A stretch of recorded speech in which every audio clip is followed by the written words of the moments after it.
Assalamualaikum warahmatullahi wabarakatuh.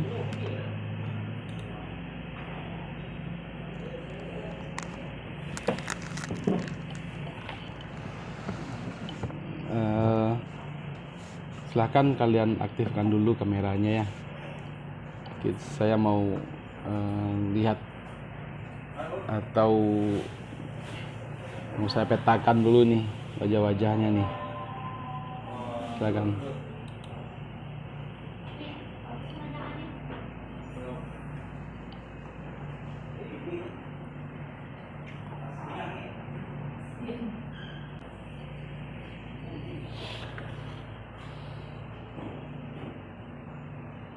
Silakan.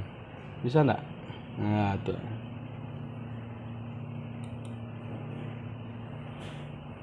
Nggak ada yang sedang bawa motor kan?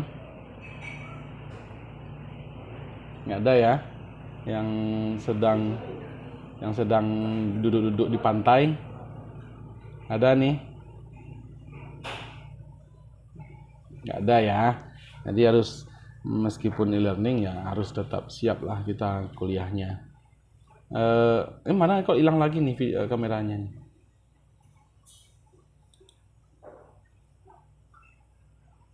Kenapa hilang lagi kameranya? Ini wajahnya hilang lagi nih. Tuh.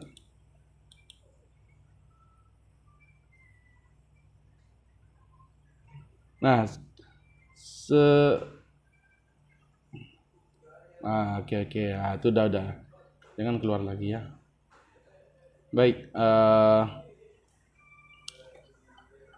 kita review lagi ya dari pertemuan pertama. Coba kita review lagi tentang bagaimana itu manajemen bencana ya. Jadi ada banyak masalah sebenarnya atau fenomena alam sebenarnya yang sering kita hadapi ya. Khususnya untuk wilayah kita di Indonesia. Ini perlu kita petakan bahwa kalau kita lihat posisi atau letak wilayah kita itu kan berada di antara, atau yang pertama kita lihatlah secara global itu kan dilalui oleh atau berada dalam wilayah Circum Pacific ini merupakan wilayah termal karena dia berada dalam lingkaran wilayah cincin api yang kita kenal dengan istilah Ring of Fire. Nah, di wilayah-wilayah yang dilalui oleh cincin api itu merupakan wilayah termal, di mana yang pertama yang dekat dengan itu banyak munculnya gunung berapi yang masih aktif hingga sekarang ya. Nah, ini yang perlu kita garis bawahi sehingga terhadap keberadaan gunung berapi itu ya, wilayah kita yang dekat dengan itu tentu berada dalam kerentanan terhadap ancaman gunung berapi. Halo, nggak terputus ya? Ada kedengar nggak? Ya. Oke. Nanti kalau nggak terputus atau nggak dengar, tolong nanti langsung ya di grup WA nanti biar bisa saya tahu gitu. Ya.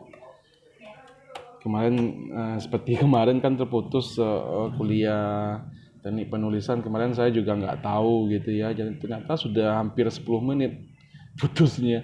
Ini juga kacau nanti. Oke. Jadi gitu ya. Yang pertama kita pandang dari segi itu dulu, dari segi posisi wilayah kita pada sirkum Pasifik, atau atau cincin api, wilayah cincin api. Nah, ini saya juga coba saya cek saya lihatkan keberadaan cincin api itu dari seperti apa gitu. Nah, ini coba kita lihatkan. Tolong nanti kalau sudah kelihatan layarnya nanti dibilangin ya. Nah, yang kedua daerah-daerah Katulistiwa. Nah, daerah-daerah Katulistiwa ini biasanya kalau kita lihat di peta kan kayak kita di Sumatera Barat itu wilayah Katulistiwa yang dilewati oleh garis Katulistiwa itu seperti daerah di Pasaman ya, di Pasaman, di daerah Bonjol. Nah, itu merupakan daerah yang banyak mengalami bencana-bencana hidrologi seperti hujan badai ya, seperti bahaya selain hujan badai, topan ya, angin topan, puting beliung itu banyak terjadi di wilayah itu. Nah, ini yang kita waspadai juga ya, yang harus kita waspadai juga. Kemudian posisi posisi daerah kita yang dekat dengan dengan garis pantai. Ya, kita tahu bahwa bahwa di daerah pinggiran laut ya, daerah pinggiran laut ada zona subduksi yang di dalam laut ya, di dalam laut, di mana zona subduksi ini merupakan daerah-daerah yang daerah-daerah pertemuan dua lempeng ya, pertemuan dua lempeng tektonik. Nah, dua lempeng tektonik ini jika dia bergerak satu sama lain sampai akhirnya dia bertumbukan, maka pada saat tumbukan dua lempeng bumi yang sangat besar sekali ini bertumbukan, itu akan mengguncang permukaan di atas bumi tempat kita berpijak ini. Karena sejatinya permukaan tempat kita berpijak itu berada di atas lempeng bumi yang di bawah laut tadi ya, di dalam laut tadi. Nah, itulah kenapa gempa bumi terjadi ya, karena dia adanya dua lempeng yang saling bertumbukan di dalam laut tadi atau di bawah permukaan bumi kita. Nah, makanya apa yang kita kenal dengan gempa bumi, nah seperti itu kejadiannya. Ya, kalau tumbukan ini tidak hanya bentuk tumbukannya itu bisa bermacam-macam juga ya. Dia bisa bertumbukan saling saling menyusup antar lempeng, bisa saling bergesekan antar lempeng ya, bisa saling bergesekan, atau juga bisa saling ada lempeng yang naik ke atas satu. Nah, ketika ada lempeng naik ke atas ya akibat tumpukan yang lainnya menyusup ke bawah, maka lempeng yang menyusut ini jika terjadi di dalam laut, dia akan mendorong air laut ke atas ya, dia akan mendorong air laut ke atas sehingga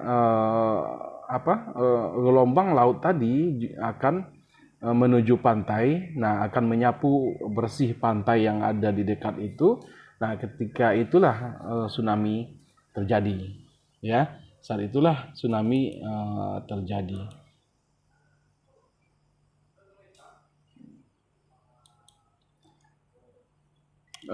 Layarnya